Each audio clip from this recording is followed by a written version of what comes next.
समस्त ध्यान की प्रक्रियाएं मन के पार उठने के उपाय हैं। मन का अर्थ है विचलित चेतना और ध्यान का अर्थ है अविचलित चेतना। ध्यान का अर्थ है मन की मृत्यु। इसलिए ज़ैन फकीरों ने ध्यान के लिए नाम दिया है नो माइंड। कबीर ने भी ध्यान को अमनी अवस्था कहा है, ए स्टेट ऑफ नो माइंड।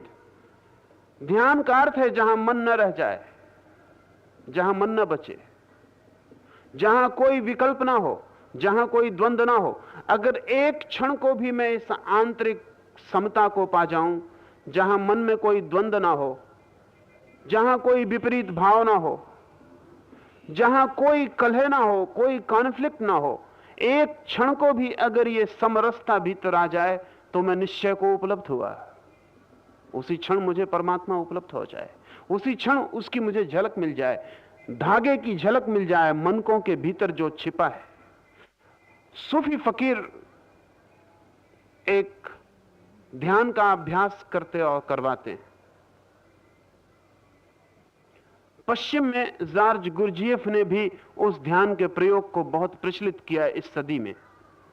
सूफी फकीर उस प्रयोग को कहते हैं द एक्सरसाइज ऑफ हाल्ट, और गुरजिएफ ने कहा है उसे स्टॉप एक्सरसाइज, रुक जाने का प्रयोग। गुरजिएफ अपने साधकों को कहता था कि जब मैं कहूं स्टॉप, रुक जाओ, तो तुम जो भी कर रहे हो वैसे ही रुक जाना।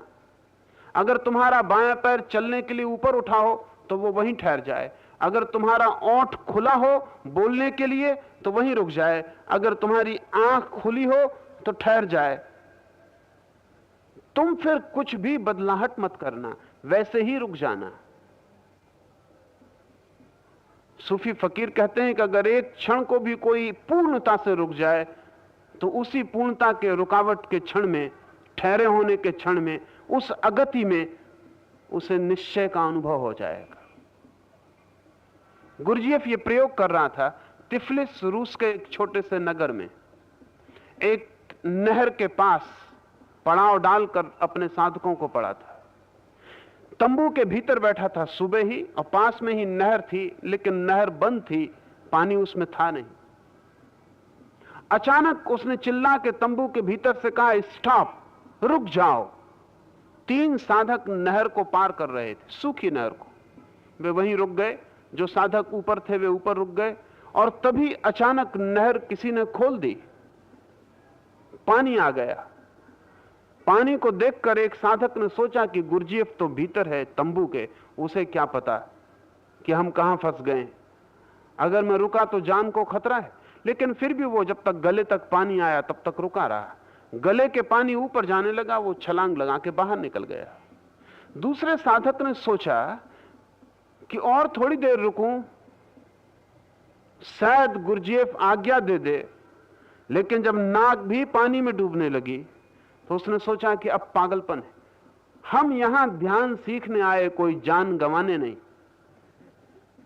और वो पागल भीतर बैठा हुआ, उसे शायद पता भी नहीं है कि बाहर हम नहर में फंस गए। वो भी छलांग लगा के बाहर निकल गया। लेकिन तीसरे साधक ने सोचा कि जब तय ही कर लिया तो अब कोई बदलाहट नहीं। उसके सिर पर से पानी बहने लगा। गुरजिएफ भागा हुआ तंबू के बाहर आया, छलांग लगा के नहर में कूदा। उस तीसरे साधक को बेहोश बाहर निकाला गया। बेहोश बाहर से, शरीर में पानी भर गया, शरीर से पानी निकाला गया।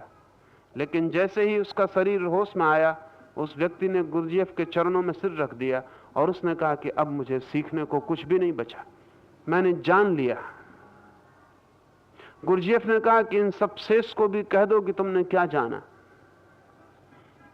उसने कहा कि जिस क्षण मैं जान को भी खोने के लिए तैयार हो गया, उसी क्षण मैंने जाना कि मन भी खो गया।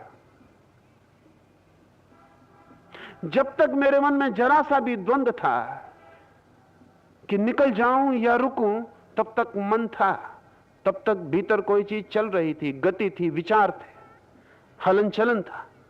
लेकिन जैसे ही मैंने तय किया कि ठीक है, जान बचे या जाए लेकिन हटना नहीं है, वैसे ही सारे विचार खो गए। पानी तो मेरे भीतर भर गया, लेकिन मैं पहली दफे भीतर विचारों से खाली हो गया। बाहर से तो मेरे प्राण संकट में पड़ गए, लेकिन पहली दफा मैंने भीतर उसके दर्शन कर लिए जिस पर कभी कोई संकट नहीं पड़ सकता है। मैं मर भी जाता तो अब कोई हर्ज ना था, क्योंकि मैंने उसकी झलक पाली जो कभी नहीं मरता है। निश्चय का अर्थ है ऐसी अवस्था जहां मन का कोई कंपन ना हो।